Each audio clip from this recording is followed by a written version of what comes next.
Welcome to MEnbar, the podcast of the Middle East Council on Global Affairs. I'm your host, Marc Owens Jones, and welcome. Thank you for joining us. Today, we have the privilege of being joined by Afyare Elmi, who is a non-resident senior fellow at the Middle East Council and also a research professor at the City University of Mogadishu.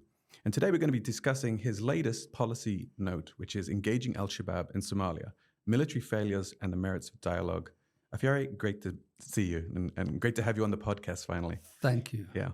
So we're going to go straight in. Great note and an important topic. The first question I have, though, is after 17 years of conflict between the federal government of Somalia and Al-Shabab, what makes this a critical moment to consider dialogue? Well, thank you very much. But just to give you a brief background, Al-Shabab officially started in 2007. But that doesn't mean that's the time that they just started activities in Somalia. They have been organized and they were partly engaged in some sort of violence against either, competitors or warlords that have been also targeting them. So we're talking about even much longer time than 17 years that I am just using. That is the official, inauguration of Al-Shabab as an organization. Yeah, but this moment, what I'm saying basically is that even 5 years into the conflict in 2012, I'm one of the people who wrote openly saying that military victory is not visible here. It was 2012, and I published a piece both in Al Jazeera and Foreign Affairs, which are big outlets out there, and openly saying that the way this conflict is actually looking, it will not end in a military victory for either Al-Shabaab or for the government. Therefore, we need to think of ways other than pursuing that route. That time, it wasn't popular. Nobody was interested in listening to that. But now 12 years have passed. And I think with that, it means that there is more realization that this conflict is not going to end in military victory. And actually, testament to that, or at least the evidence for that, is that the number of academic papers or policy papers or even op-eds that have been published since then. Latest being one that was in Al Jazeera, several, in crisis group and so on. So basically now that there is a realization, even among the main stakeholders that, sooner or later there has to be some sort of a dialogue. Yeah. But you've been saying this, that there needs to be dialogue for some time. Yes. And now you're saying that people, the stakeholders, are realizing that there needs to be this, right? They've caught up with what you've been saying. But why? What for them makes them realize this now? What makes them realize now that there's not going to be a military solution? Well, at least there have been expectations back then that maybe if the government is supported, if XYZ comes into with some military support, things might change. And they've been pushing the government, saying that, hey, you need to do more work on this, you need to stop corruption, you need to blah, blah. These were the things that they were doing. But in all honesty, Al-Shabaab has proven to resist to all of this. And now, even with the latest onslaught of trying to remove them from the eastern part of River Shabelle, the government did not succeed. So again, this further proves that there is a need for it. And there are other two elements that I note in the policy paper, which is like the cost, the human cost is really unbearable. And the other aspect of it here is that the humanitarian component. Now people cannot even be assisted with the way things are looking. Normally, in any conflict throughout the globe, it either ends through a military victory or a negotiated settlement. It's not either or. It's either or. So if you cannot beat it, then you have to negotiate. Yeah. Basically, that's the idea. And you have to make a call at some point, which is Yeah. interesting because you also say that President Hassan Sheikh Mohammed's government has sent mixed signals about negotiations. So what do you mean by that? I mean, could you walk us through how their stance has evolved, like particularly leading up to the 2024 Oslo forum? When he came to power recently in 2022, he was basically saying that we have to defeat them militarily, no negotiation. And then within a very short period of time, he said, well, eventually this will end in a negotiation. And then he flipped it back and said, well, we need to first be in a situation where we are at the stronger position to negotiate from. And then finally in Norway, he said, I'm ready to negotiate. So basically, these were the mixed signals. I think eventually the devil is in the details. When we see a real proposal, we will be able to say more. But the government, more or less, sees that there will be some sort of discussions on this issue.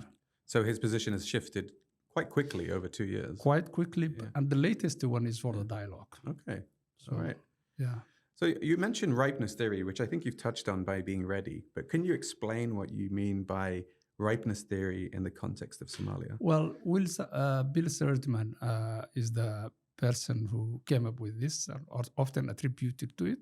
And ripeness for resolution basically means that it's best to negotiate when the two parties feel that, or more parties, whatever they are, feel that none of them can succeed in militarily.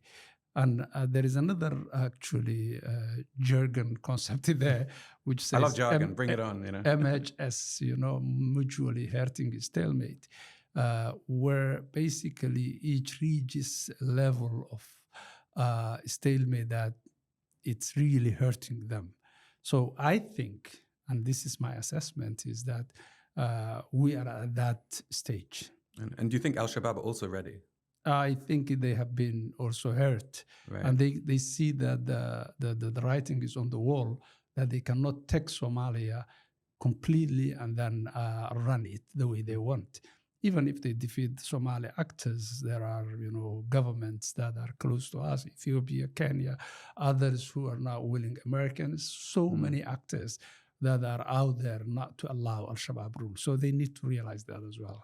What I think is really interesting about this, and you mentioned, the president's shifting stance, right, from this hardline approach to a willingness to negotiate. Mm-hmm. But you also argue that there have been some significant military victories for the government. Yes. And a significant international backing to counter Al-Shabab, who are deemed to be a terrorist organization by certain countries. So how do you go from those kind of military victories, that international support, to this position now where a military victory remains unlikely? I think, let me put it, not military victory, but some progress. When you look at back in the 2022, some clans had problems with Al-Shabaab and they decided to fight on their own. Sure. By the time the president came to power, there was already activities going on against Al-Shabaab. So government had no choice but to support that. With that came some level of pushback to many places that Al-Shabaab controlled. But even when they were pushing back, holding those places became a serious problem. Right. So sometimes it's just, you push, you are bold, and then all kinds of things. So these were the developments or the progress we were talking about. Still, there are significant areas that Al-Shabaab lost to the government. But that doesn't mean that Al-Shabaab has been defeated. No. They are just still strong and holding. And remember, when I'm talking about east and west of Shabelle, we haven't even touched the west of Shabelle yet. We're just talking about the eastern part of Shabelle. So I think, yes, there are some progresses here and there, and largely because of certain clans in Hiran, in Lower Shabelle, in Galmudug area that have been actually willing to support. But even those clans are tired now. They're not, as vigorously they were actually in the spirit of fighting against as they are now today. That's not the case anymore. Plus, the grievances, the political grievances or expectation is that things have not happened the way they would like it to continue. So. Yeah. I mean, you said something really striking in your policy note that I think tends to this, which is it's not necessarily the case that Al-Shabab are completely strong militarily. There's also a reflection of relative government weakness. And when you have this kind of situation, it does seem to imply there will always be a level of stalemate and the impossibility of a military strategic victory. That's true. So I thought that was a very succinct way that you phrased it. So that was nice. You mentioned briefly the potential role now, if there are going to be these negotiations, it would involve mediators and including traditional elders and countries like Qatar and Saudi Arabia and also others. But what makes these countries or parties suitable for this? And are there any other actors that could be involved in potential negotiations? Well, I mean, already there are many people who left Al-Shabab and joined the government. And mostly the mediation took place between the government and those individuals through the clan mechanisms. Okay. With the traditional elders or whatever it is, that's possible. And there are many, many. Mukhtar Robo, who is now the minister, one of the ministers, government ministers, left Al-Shabab a while ago. So, and there are many others in the security sector as well. So basically, yes, the traditional elders or local mediators can do, and they can be okay in one way or another. But at the magnitude of the conflict, they cannot do this. Our traditional elders, they can do 1 or 2 or 3 cases, but when it comes to this huge organization that's transclanic, they can't do it. Right. So that's why you need these credible mediators outside. Qatar, Saudi Arabia, Turkey, Norway, you name it, these are potential credible mediators.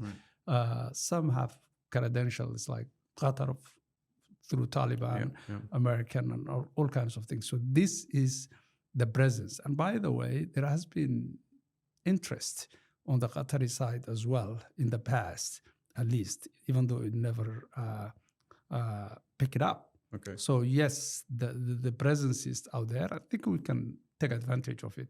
But that never was picked up before, simply because in Somalia, the parties hadn't been at that point where they were willing to negotiate. Particularly the government, actually. Because unless the government is given green light by the traditional backers, international backers, the Americans, the Ethiopians, they cannot just come to Doha and start to negotiate. No, they can't do that. Or go rogue, Yeah. I just a tiny detail that I thought was really fascinating. You mentioned, I don't know if it was a minister, but someone who had left Al-Shabab. Yeah. How does that process work? Because obviously you've been fighting, the government's fighting Al-Shabaab, and then someone leaves Al-Shabaab, and then is it part of the government? Yes. How does that work, though? Is this sort of an informal amnesty in place that means that's possible? There are always, these are negotiated? Incremental projects, here and there.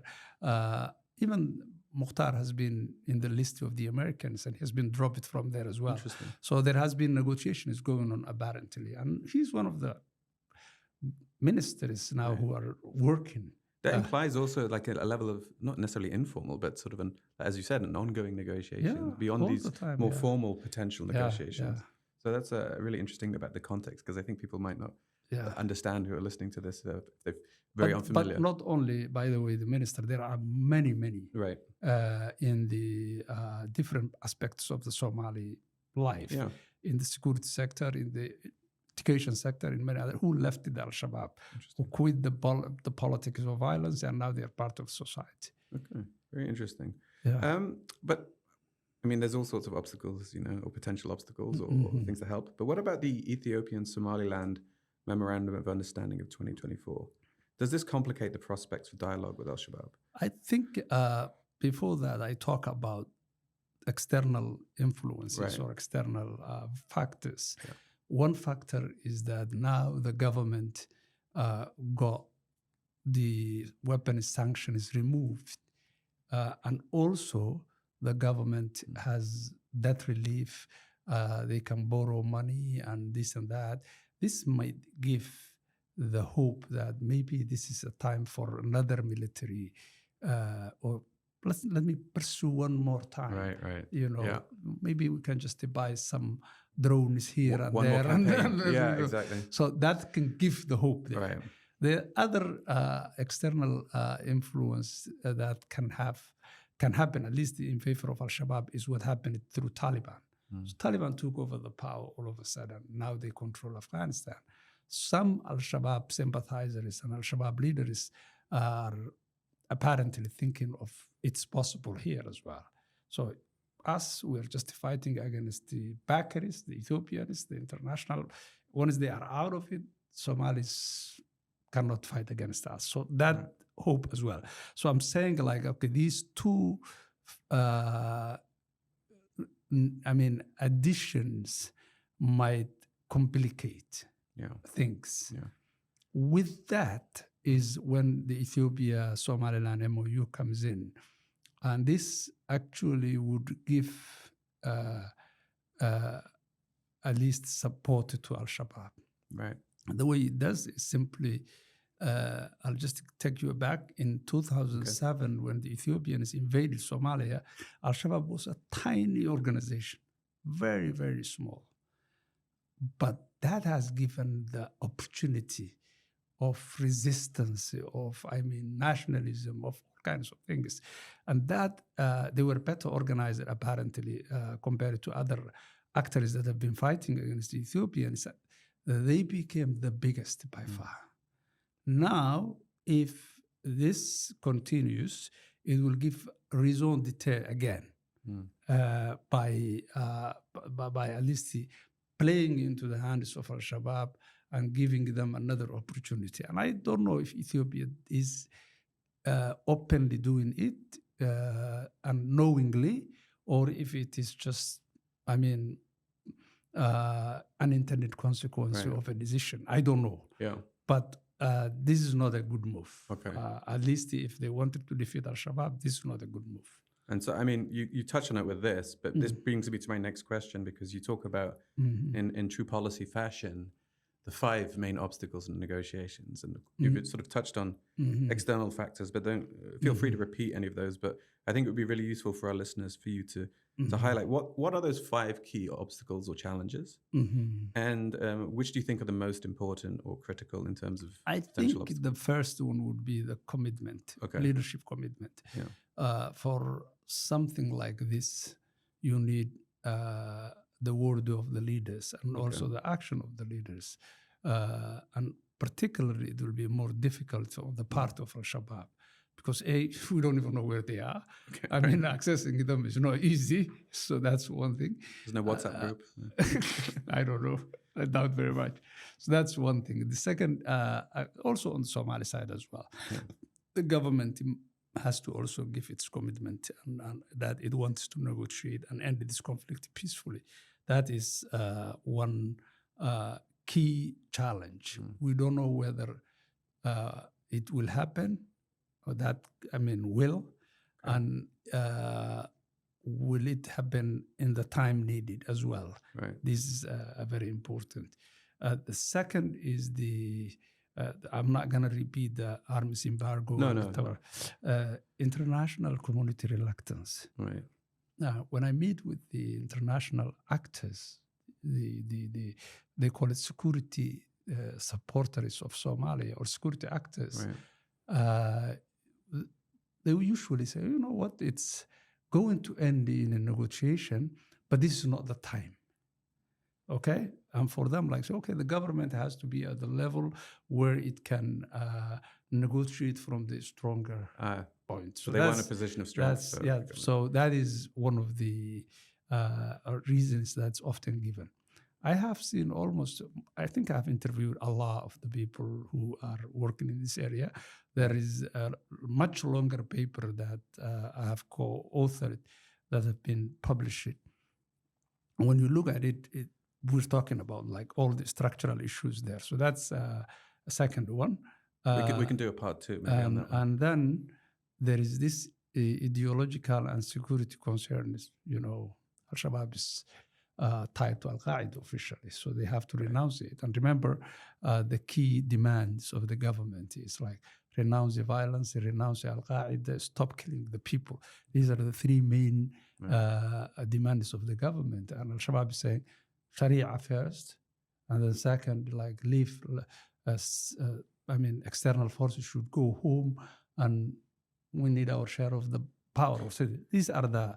But you mentioned, forgive me to interrupt, you mentioned that the government did incorporate Sharia as a source of legislation. Was it back in 2000? But Al-Shabab doesn't buy that. Oh, Basically, okay. they say, we need more than that because you're mahakim, Right. you still have secular courts and this and that. And by the way, this is another big issue of justice provision of different actors. So that's one the contentious issues. And I think a lot of them, we see they can be addressed. Some, of course, will be problematic. So that is the second one. I would say the Al-Shabab, particularly Al-Qaeda presence, is a big issue. Then there I wrote about the evolution of the Al-Shabab organization, the ideologues, then the mafiosa groups, and then now the politicos groups and this and that, where I talk about at each generation they have their own priorities here and there. So within Al-Shabab? Within Al-Shabab, of course. And then regional instability, particularly Ethiopia-Somalia case, is a big challenge. So that, again, I have already explained. You mentioned that, Well, okay, so this ties in with what you mentioned about some of the obstacles, but the specifically case with the United States, the United States designation of Al-Shabaab as a terrorist organization might be a hindrance. You mentioned that external actors or partners were saying that maybe now is not the time that the government went in a position of strength. Do you mean the United States, or is that a sort of broader coalition? The United States is the most important actor. Yeah. But now Trump coming. Last time he pulled his troops out of Somalia. We don't know what he is going to do now. Yeah. No one knows. So Africa, by the way, was not, he named it in a bad way. So I don't think he's that much interested in the continent. And Somalia, of course, is even, So do you see that as a potential, Trump as a potential obstacle, or is it not clear? It's too early. Yeah, okay. He might be, by the way, instrumental in pushing for a dialogue as well. Right. So, Trump is Trump. Nobody can predict him. Yeah.